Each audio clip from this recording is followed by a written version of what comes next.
This is a 9-minute beat poem. It's called Storm.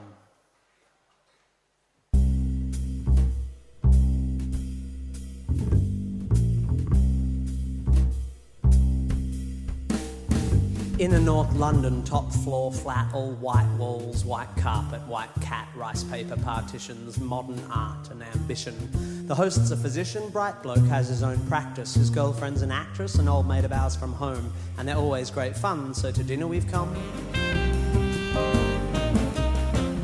The fifth guest is an unknown. The hosts have just thrown us together as a favour because his girl's just arrived from Australia and she's moved to North London and she's a sister of someone or has some connection. As we make introductions, I'm struck by her beauty. She's irrefutably fair with dark eyes and dark hair.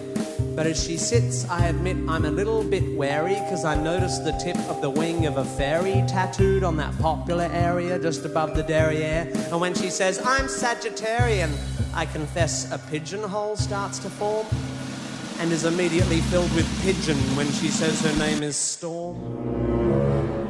Conversation is initially bright and light-hearted, but it's not long before Storm gets started. You can't know anything. Knowledge is merely opinion, she opines over her Cabernet Sauvignon vis-a-vis some unhippily empirical comment made by me. Not a good start, I think. We're only on pre-dinner drinks, and across the room my wife widens her eyes, silently begs me, be nice. A matrimonial warning not worth ignoring, so I resist the urge to ask Storm whether knowledge is so loose weave of a morning when deciding whether to leave her apartment by the front door or the window on her second floor. The food is delicious, and Storm, whilst avoiding all meat, happily sits and eats as the good doctor, slightly pissedly, holds court on some anachronistic aspect of medical history, when Storm suddenly insists, but the human body is a mystery. Science just falls in a hole when it tries to explain the nature of the soul. My hostess throws me a glance. She, like my wife, knows there's a chance I'll be off on one of my rare but fun rants, but I shan't. My lips are sealed. I just want to enjoy the meal. And although Storm is starting to get my goat, I have no intention of rocking the boat. Although it's becoming a bit of a wrestle, because like her meteorological namesake, Storm has no such concerns for our vessel. Pharmaceutical companies are the enemy. They promote drug dependency at the cost of the natural remedies that all our bodies need. They are immoral and driven by greed. Why take drugs when herbs can solve it? Why use chemicals when homeopathic solvents can resolve it? I think it's time we all return to live with natural medical alternatives. And try as I like, a small crack appears in my diplomacy dike. By definition, I begin, alternative medicine, I continue, has either not been proved to work or been proved not to work. Do you know what they call alternative medicine that's been proved to work? Medicine. So you don't believe in any natural remedies? On the contrary, Storm, actually, before we came to tea, I took a natural remedy derived from the bark of a willow tree. A painkiller, virtually side effect free. It's got a weird name. Darling, what was it again? Masprin? Basprin? Oh yeah, aspirin, which I paid about $1 for down at the local drugstore. The debate briefly abates as my hosts collect plates. But as they return with dessert, Storm pertly asserts, Shakespeare said it first. There are more things in heaven and earth than exist in your philosophy. Science is just how we're trained to look at reality. It doesn't explain love or spirituality. How does science explain psychics, auras, the afterlife, the power of prayer? I'm becoming aware that I'm like a rabbit suddenly trapped in the blinding headlights of vacuous crap. Maybe it's the Hamlet she just misquaffed, or the 6th glass of wine I just quaffed. But my diplomacy dike groans, and the arsehole held back by its stones can be held back no more. Look, Storm, sorry, I don't mean to bore you, but there's no such thing as an aura. Reading auras is like reading minds, or tea leaves, or star signs, or meridian lines. These people aren't playing a skill. They're either lying or mentally ill. Same goes for people who claim to hear God's demands and spiritual healers who think they've got magic hands. By the way, why do we think it's okay for people to pretend they can talk to the dead dead? Isn't that totally fucked in the head? Lying to some crying woman whose child has died and telling her you're in touch with the other side? I think that's fundamentally sick. Do we need to clarify here that there's no such thing as a psychic? What are we, fucking two? Do we actually think that Horton heard a who? Do we still believe that Santa brings us gifts? That Michael Jackson didn't have facelifts? Are we still so stunned by circus tricks that we think the dead would want to talk to pricks like John Edward? Storm, to her credit, despite my derision, keeps firing off cliches with startling precision like a sniper using bollocks for ammunition. You're so sure of your position, but you're just closed-minded.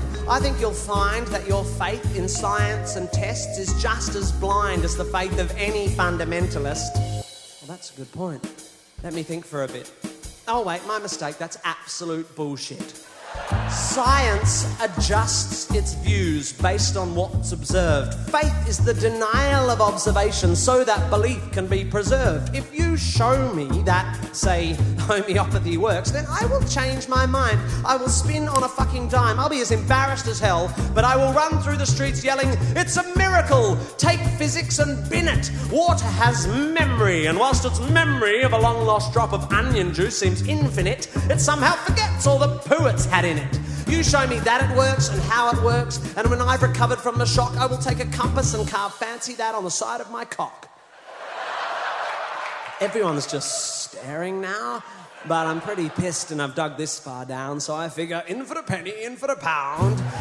Life is full of mystery, yeah, but there are answers out there, and they won't be found by people sitting around looking serious and saying, "Isn't life mysterious? Let's sit here and hope.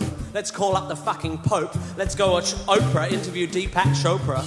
If you must watch telly, you should watch Scooby-Doo. That show was so cool because every time there was a church with a ghoul or a ghost in a school, they looked beneath the mask, and what was inside? The fucking janitor or the dude who ran the water slide. Because throughout history, every mystery ever solved has turned out to be not magic. Does the idea that there might be knowledge frighten you? Does the idea that one afternoon on Wikipedia might enlighten you frighten you? Does the notion that there might not be a supernatural so blow your hippie noodle that you'd rather just stand in the fog of your inability to Google? Isn't this enough?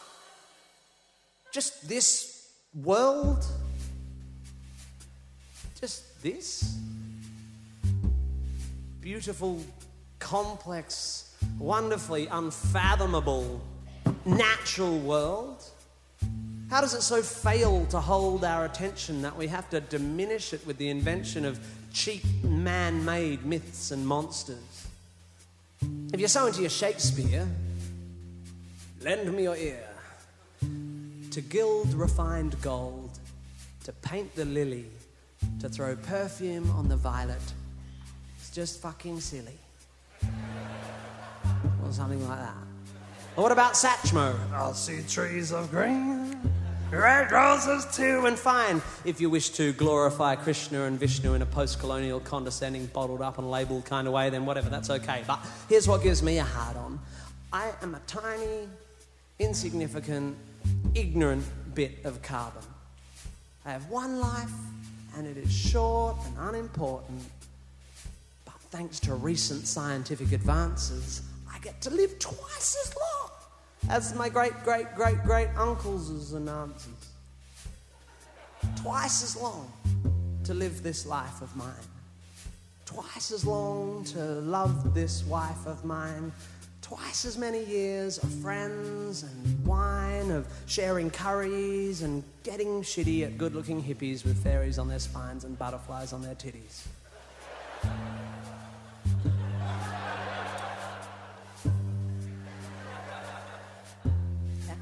And if perchance I have offended, think but this and all is mended.